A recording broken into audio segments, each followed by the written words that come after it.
A long time ago in a massive jungle, many monkey tribes lived. Some were small and peaceful, just focused on protecting their banana trees. Others were loud, aggressive, and always hungry for more banana trees. One of the biggest tribes was the German monkeys. After Jungle War I, they were badly beaten. The other monkey tribes made them sign a harsh agreement called the Treaty of Versailles that left them broke and angry. The German monkeys were blamed for the whole war. They had to pay tons of bananas, weren't allowed to rebuild a strong army, and lost a lot of their banana trees. While the rest of the jungle tried to move on, Germany sat in the shadows filled with rage. Their banana economy collapsed and many monkeys were left jobless and hopeless. Then came a monkey with a tiny mustache and serious anger problems. His name was Adolf Hitler. He told the German monkeys that they were the best monkeys in the jungle and superior to everyone else. He blamed their problems on other tribes, especially the Jewish monkeys. He promised to eliminate all the Jewish monkeys, bring back their lost glory, regrow their banana trees, and crush anyone who stood in their way. Many German monkeys, desperate and angry, believed him. Hitler the monkey and his Nazi group took over the German jungle. They threw out old rules like the Treaty of Versailles, built a massive army, and started taking back banana trees they had lost in the last war. They also made friends with two other loud and power-hungry monkey tribes, like the Italian monkeys, led by a monkey named Mussolini, and the Japanese monkeys who were expanding across the Asian side of the jungle. With their new army, the German monkeys first grabbed Austria, then took over Czechoslovakia. The rest of the jungle just kind of watched, hoping it would stop there. No one really wanted another jungle war, so they stayed quiet, but it didn't stop there. Hitler the monkey was like a kid in a toy store. He wanted everything. In 1939, Hitler looked over at Poland, a place with lots of banana trees and not much defense, and decided he wanted a peace. He made a sneaky deal with the Soviet monkeys, led by a monkey with an even bigger mustache named Stalin.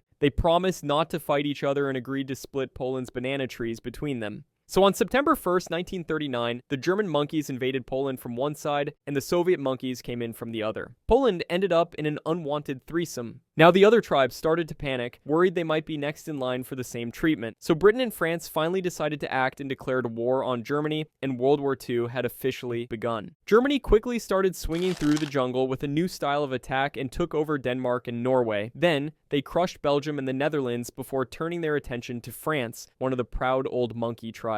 In just 6 weeks, they defeated France too. Now, Germany ruled most of the western jungle. The British monkeys were the last major force standing in their way. But Britain was on an island surrounded by water and couldn't be invaded easily. So the German monkeys launched a full-on air attack. For 8 months straight, they dropped thousands of exploding bananas from the sky in what became known as the Battle of Britain. But the British monkeys held their ground, and eventually Germany postponed the idea of invading. Meanwhile, far away on the other side of the jungle, the Japanese monkeys were causing trouble. They were stealing banana trees from the Chinese tribes and were trying to expand their land. The American monkeys who had been chilling and peacefully eating their bananas didn't like this. They told Japan to back off and even stop trading bananas with them. In response, Japan sent hundreds of flying monkeys to drop exploding bananas on the American base at Pearl Harbor on December 7th, 1941. It was a surprise attack and the American monkeys were furious. They declared war on Japan the very next day. A few days later, the German and Italian monkeys jumped in and declared war on America too. Now, the entire jungle was on fire. While all this was happening, Germany made a huge mistake. Even though they had a deal with Stalin, Hitler couldn't help himself. He wanted more land and banana trees, so he decided to invade the Soviet side of the jungle. At first, the German monkeys made quick progress, pushing the Soviet monkeys all the way back and were just 20 miles away from their capital, Moscow. But then winter hit and things got icy. The German monkeys weren't ready for the snow, but the Soviet monkeys were built for it. The fighting got brutal, and eventually the German monkeys were crushed. Now, the war split the jungle into two massive teams. The Axis monkeys were Germany, Italy, and Japan. The Allied monkeys were Britain, the Soviet Union, the United States, and several others. Back in the Pacific, the American monkeys started hopping from island to island,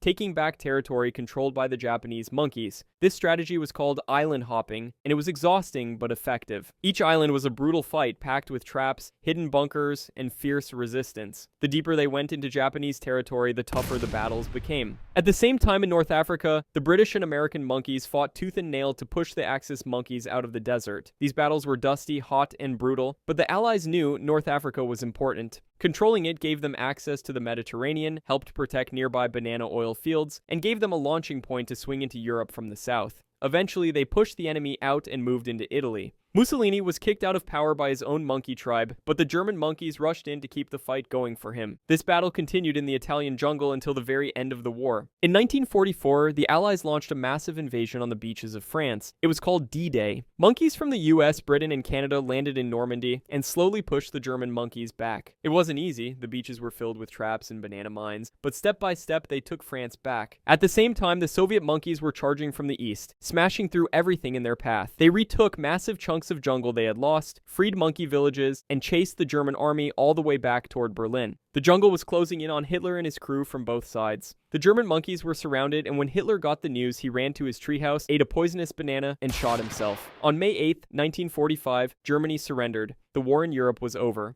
But the Jungle War wasn't finished yet. Japan was still fighting fiercely in the Pacific. The American monkeys, now experienced and determined, prepared for a huge invasion on Japan. But they knew it would cost a mountain of bananas and way too many monkey lives. So instead, they decided to try something different. They dropped 2 atomic banana bombs on Japan. The destruction was massive. Entire fields of banana trees vanished in a flash. Monkeys all around the world were shocked. They had never seen a weapon like this before. Japan surrendered shortly after on August 15, 1945. World War II was finally over. This was the most widespread, deadly, and destructive banana war in jungle history. Around 70 million monkeys were killed. The winning monkey tribes, aka the Allies, didn't trust the Germans to run things on their own, so they split the German jungle into 2 parts. The western half was watched over by the American, British, and French monkeys, while the eastern half was controlled by the Soviet monkeys. The German monkeys weren't allowed to grow a new army or cause more trouble. Many of their old Nazi leaders were captured and put on trial for the terrible things they had done during the war. Some were punished, some disappeared, and others fled the country. The German jungle would stay divided for many years, and the scars of the war would take a long time to heal.